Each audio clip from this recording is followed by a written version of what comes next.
concept car, notamment ici dans le cas d'Ondelios, c'est un objet dans lequel on va mettre tout notre savoir-faire, notre force d'innovation, en termes de style, en termes de technologie. On fait des concept cars depuis 20 ans, on explore plusieurs sujets à chaque fois, on en fait à peu près 2-3 par an. On peut explorer la voiture de ville, la voiture sportive, etc. etc. Ici, dans le cas d'Ondelios, on a cherché à préfigurer ce que pourrait être une voiture dédiée au voyage dans un après-demain.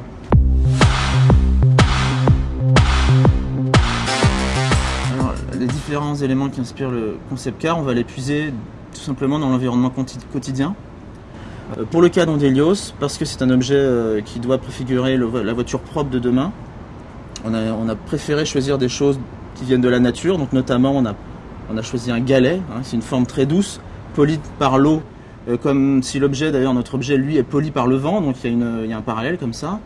Et pour l'intérieur de l'auto, on s'est surtout inspiré notamment de l'univers de la mode ou de la décoration.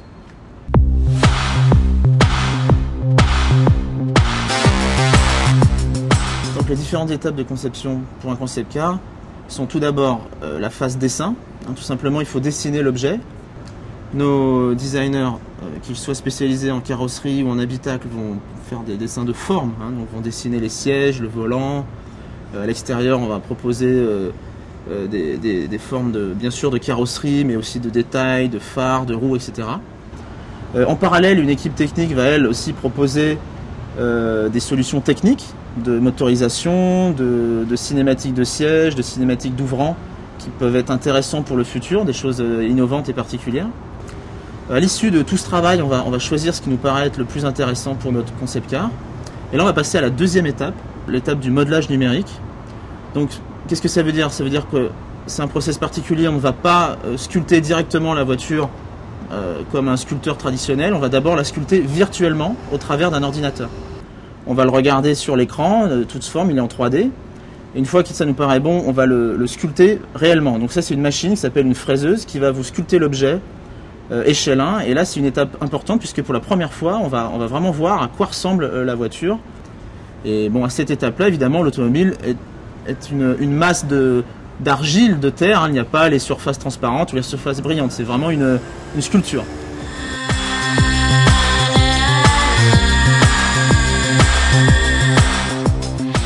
Et la dernière étape, qui est très longue et importante bien sûr, c'est la réalisation de l'objet. Pour ce faire, on va partir chez un sous-traitant qu'on avait appelé un carrossier, qui est spécialisé dans la fabrication de ces objets. Pourquoi ce carrossier? Parce qu'il faut savoir que dans un concept car, il y a beaucoup de choses qui sont réalisées à la main, donc ce sont vraiment des artisans. Ce sont même des métiers qui disparaissent, certains. Donc des modeleurs qui vont sculpter à la main des choses, qui vont usiner des choses aussi à la main. Pendant cette phase-là, on va pouvoir valider des choses qu'on n'a pas pu valider à 100% derrière l'écran, à savoir les couleurs et les matières. Donc on va voir arriver les vrais textiles, les vrais cuirs, les peintures. Parfois, le designer couleurs et matières va pouvoir ajuster certaines de ces paramètres, puisqu'il va, pour la première fois, on va vraiment réaliser ce que donne la peinture sur la carrosserie, etc. Évidemment, l'équipe technique va devoir mettre au point tous ces ouvrants très spécifiques, ces mouvements de siège, etc., qui sont souvent très compliqués et très novateurs. Et bien sûr, il va falloir mettre au point le moteur et l'intégrer dans l'auto, puisqu'évidemment, nos concept cars sont roulants. Et évidemment, à la fin, c'est le moment tant attendu. L'objet est terminé et on le met dans le camion pour aller sur le salon pour lequel il sera présenté.